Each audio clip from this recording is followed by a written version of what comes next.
नमस्कार, मैं पवन कुमार आपके बीच में अपना नया क्लास लेकर आया हूँ। और आज का हमारा क्लास है टेंस प्रेजेंट इंडेफिनिट टेंस। जैसा कि मैंने आपको कल पढ़ाया था पिछले क्लास में कि टेंस है क्या और टेंस के कितने काइंड्स होते हैं। फिर आपका वो जैसा कि जानते हैं कि टेंस के 3 काइंड्स होते हैं, प्रेजेंट टेंस, पास्ट टेंस और फ्यूचर टेंस। और प्रेजेंट का भी 4 काइंड्स, पास्ट का भी 4 काइंड और फ्यूचर का भी 4 काइंड, मतलब each kinds of tenses are divided into 4 kinds. अब देखते हैं, थोड़ा सा पिछले क्लास का रिव्यू करते हैं। तो जैसा कि हमने आपको पढ़ाया था, क्या टेंस है क्या? Tense is a form of verb, it means tense is a combination of time and verb. इस तरह से मैंने बताया कि टेंस आपका 3 तरह का होता है, प्रेजेंट टेंस, पास्ट टेंस और फ्यूचर टेंस। प्रेजेंट का 4, पास्ट का 4 और फ्यूचर का 4। ये पिछले क्लास में मैंने बता दिए हैं। इस अगर नहीं देखे हैं तो पिछले क्लास का टेंस का देखिए, फर्स्ट जो क्लास है उसको, उस वीडियो को देखिए, काफ़ी अच्छा से समझ में आएगा। नेक्स्ट हम लोग देखते हैं कि आपका ये आज का क्लास है प्रेजेंट इंडेफिनिट टेंस। तो प्रेजेंट इंडेफिनिट टेंस में कहता है कि ये इसको समझिए कि कोई भी कार्य होता है बट किस में होता है? प्रेजेंट इंडेफिनिट में होता है, मतलब टाइम अनसर्टेन रहेगा। क्या रहेगा? अनसर्टेन, मतलब अनिश्चित रहेगा। इसके बारे में टाइम कोई डेफिनिट नहीं रहेगा, इनडेफिनिट रहेगा, तो उसे हम लोग प्रेजेंट इंडेफिनिट टेंस कहते हैं। अब देखिए, कहता है कि इससे भी और पहले समझने के लिए देखते हैं कि हम लोग यूज के आधार पे जो जनरली तौर पे उपयोग करते हैं वो सेंटेंस को 4 भाग में बांटते हैं। एक सिंपल, दूसरा निगेटिव, तीसरा इंट्रोगेटिव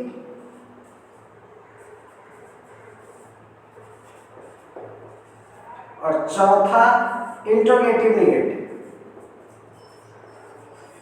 अब देखिए, जैसा कि इंट्रोगेटिव जो होता है 2 तरह के होते हैं, एक सिंपल इंट्रोगेटिव और दूसरा जो होता है WH इंट्रोगेटिव, WH फैमिली।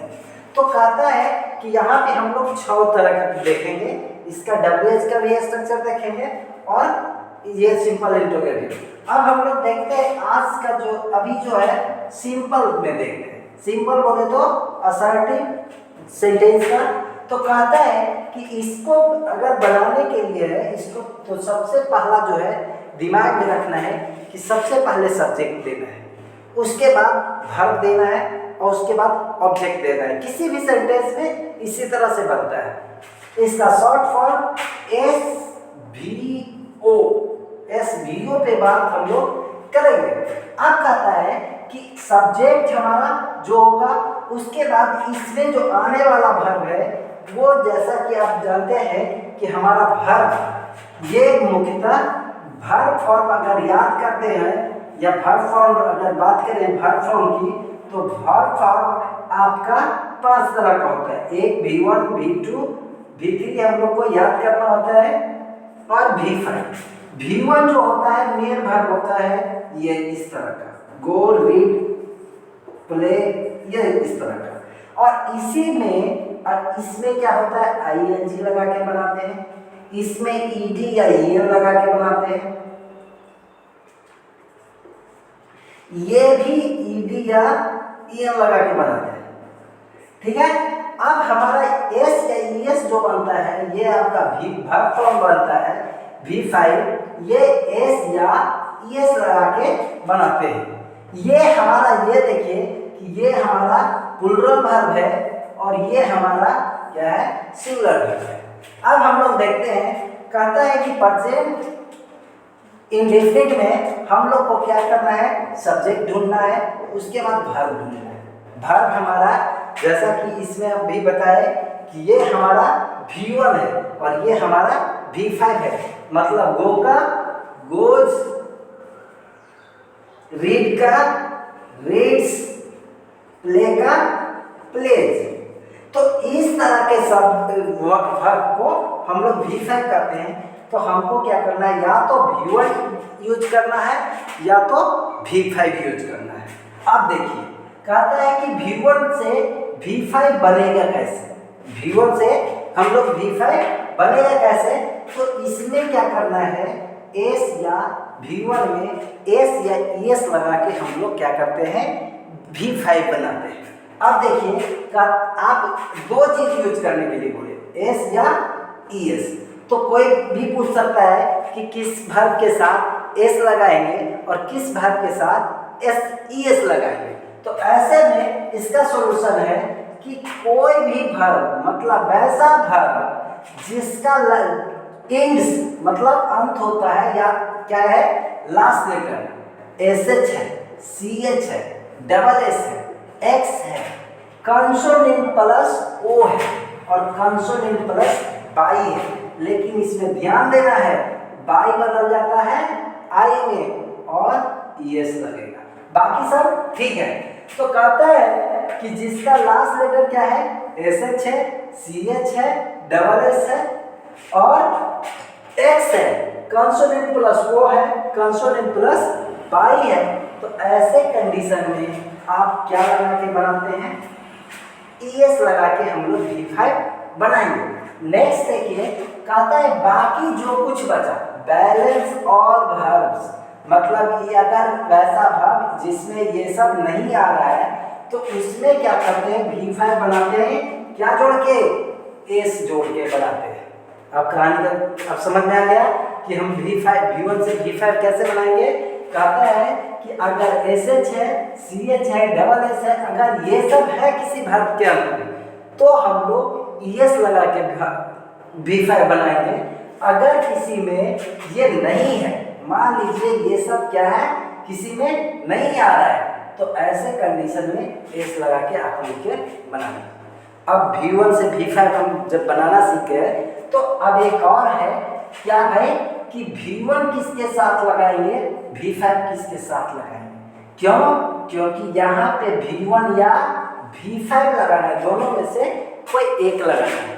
तो ऑब्लिक है, तो इसको देखते हैं कि किसके साथ V1 लगेगा और किसके साथ V5 लगेगा। अब हमारा देखिए एक सीधा है I, B, U, they and plural number, मतलब मैंने पर्सन पढ़ाया था तो उसमें क्या देखिए, फर्स्ट पर्सन, सेकेंड पर्सन और प्लूरल नंबर, बस फर्स्ट पर्सन, सेकेंड पर्सन और प्लूरल नंबर और थर्ड पर्सन में, थर्ड पर्सन में हमारा दे आता है, ठीक है।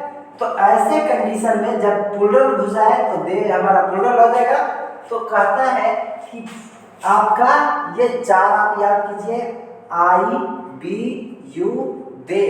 और क्या कहता है कि अगर प्लूरल नंबर है, क्या है, सब्जेक्ट हमारा ये कितना में से कोई भी है और नाम क्या है, प्लूरल रहेगा, एक से ज्यादा रहे नाम, तो ऐसे कंडीशन में V1 का उपयोग करेंगे। नेक्स्ट देखिए कहता है कि V5 किसके साथ उपयोग करेंगे। तो ये आप देख लीजिए, ही, सी, इट एंड सिंगुलर नंबर क्या हो, एगो रहेगा, अकेले रहेगा, तब समझिए कि इसके साथ हम लोग V5 का उपयोग करेंगे, बहुत आसान से। अब देखिए कहता है कि जहां जहां सब्जेक्ट देखिए सिंगुलर है, एक है, तो वहां पे लगाइए V5 और जहां पर अगर सिंगुलर एक से ज्यादा है तो सब लगाइए वहां पे V1। कहने का मतलब है कि सब्जेक्ट यदि क्या है, सिंगुलर है, क्या है, सिंगुलर है, खाली केवल एगो आई के छोड़ के, ठीक है, तो यहाँ पर जो वर्ब लगेगा वो आपका V5 लगेगा। क्या लगेगा, V5 लगेगा। अगर सिंगुलर है तो V5, और वही चीज अगर सब्जेक्ट एक से ज्यादा है, 1+ है, तो समझिए कि यहाँ पे V1 लगेगा, ठीक है। इस तरह से। अब हम थोड़ा आगे देखते हैं कि हमारा ये, अब देखिए इसमें और देखते हैं, तो कहता है द सन, सूरज के गो एगो, तो एगो जैसी है तो इसमें V5 लगाएंगे, क्या है एगो के साथ V5, और बाकी जैसे है वैसे लिख दिए। द सन, द मून, आइया देखिए मून एगो तो V5, यहाँ पे चिल्ड्रन देखिए बहुत सारा प्लुरल है तो यहाँ पे V1। अगर ये काउज बहुत सारा है तो यहाँ पे क्या हो जाएगा V1। ये काउज बहुत सारा है, एक से ज्यादा है तो V1। अब देखिए हमारा माय फ्रेंड्स के को एक से ज्यादा है, एस लगा हुआ है इसमें नॉन में, तो ये हमारा यहाँ पे क्या हो जाएगा V1। अब यू देखिए, यू के साथ हमने पहले ही दिखा दिया है कि यू के साथ क्या लगाते हैं V1 लगाते हैं, तो यहाँ पे V1 लगा। अब देखिए बाकी जो हमारा ऑब्जेक्ट है वो आप या कंप्लीमेंट है तो उसे हम लोग आगे जो डॉट डॉट देते हैं वो हमारा मतलब कंप्लीमेंट से है, क्या है कंप्लीमेंट। अब कंप्लीमेंट किसको कहते हैं, जो वाक्य को पूरा करता है उसे हम लोग कंप्लीमेंट कहते हैं। इस तरह से अब थोड़ा आगे हम देखते हैं, आगे हमारा नेगेटिव सेंटेंस। नेगेटिव सेंटेंस का स्ट्रक्चर होगा सब्जेक्ट प्लस डू या does plus not plus V1। Subject plus do या does plus not plus V1।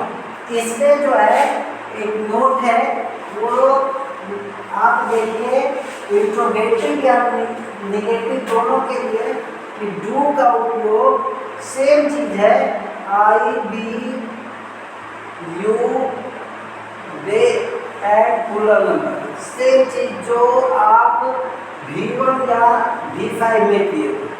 और डज का उपयोग same he see it and singular number, ठीक है। अब देखिए कहता है कि आप डू या डज नोट लगा के आप बना सकते हैं। ध्यान देना होगा कि आप यदि इसको आप शॉर्टकट लिखना चाहते हैं, क्या लिखना चाहते हैं और डू नोट और डज नोट हम इतना क्यों लिखें, तो आप डोंट भी लिख सकते हैं और डजंट भी लिख सकते हैं, लेकिन ध्यान देना होगा ऊपर ये कॉमा लगाना होगा और उसके बाद एंटी लगाना होगा। इस तरह से आप, लेकिन इसमें ध्यान देना है इंट्रोगेटिव में, इंट्रोगेटिव निगेटिव में डू या डज और सब्जेक्ट के बाद नोट जो है ये अगर यहाँ लिखते हैं तो ये सब्जेक्ट हमारा पीछे हो जाएगा, और पीछे हो जाएगा तो इसका कहने का मतलब क्या कि don't plus subject plus V1 plus subject, मतलब डजंट, डोंट या डजंट, इस तरह से डू भी आएगा डजंट भी आएगा, सब्जेक्ट हमारा बाद में हो जाता है। ठीक उसी तरह इसमें भी है, WH रहेगा तो WH रहेगा, लेकिन डू डोंट और डजंट आगे आएगा, उसके बाद हमारा सब्जेक्ट आएगा। देखिए WH प्लस डू या डज और plus subject plus not plus V1 plus object. हम लोग इस तरह से स्ट्रक्चर में बनाते हैं और स्ट्रक्चर को फॉलो करके आपका इंट्रोगेटिव निगेटिव इस तरह से बनाते हैं। अब हम लोग स्ट्रक्चर के हिसाब से देखते हैं। पहला है निगेटिव, तो ध्यान दीजिए सब्जेक्ट प्लस डू या डज प्लस नोट, तो यहाँ पे हमारा निगेटिव है डू या डज लगा के, ये देखिए क्या, तो सब्जेक्ट प्लस डू या डज नोट और प्लस V1। हम ध्यान दीजिए निगेटिव और इंट्रोगेटिव में ये हमेशा V1 का उपयोग होता है।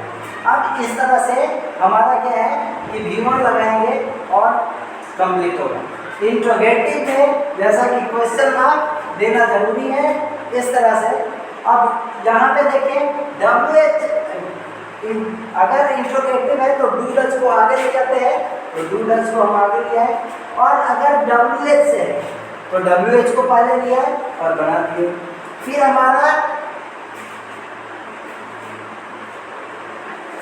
हमारा है जो इंट्रोगेटिव निगेटिव रहेगा तो सब्जेक्ट के बाद नोट लगाएंगे और V1 को देंगे ही। हमारा इस तरह से आप इंट्रोगेटिव निगेटिव इस तरह से सीखे।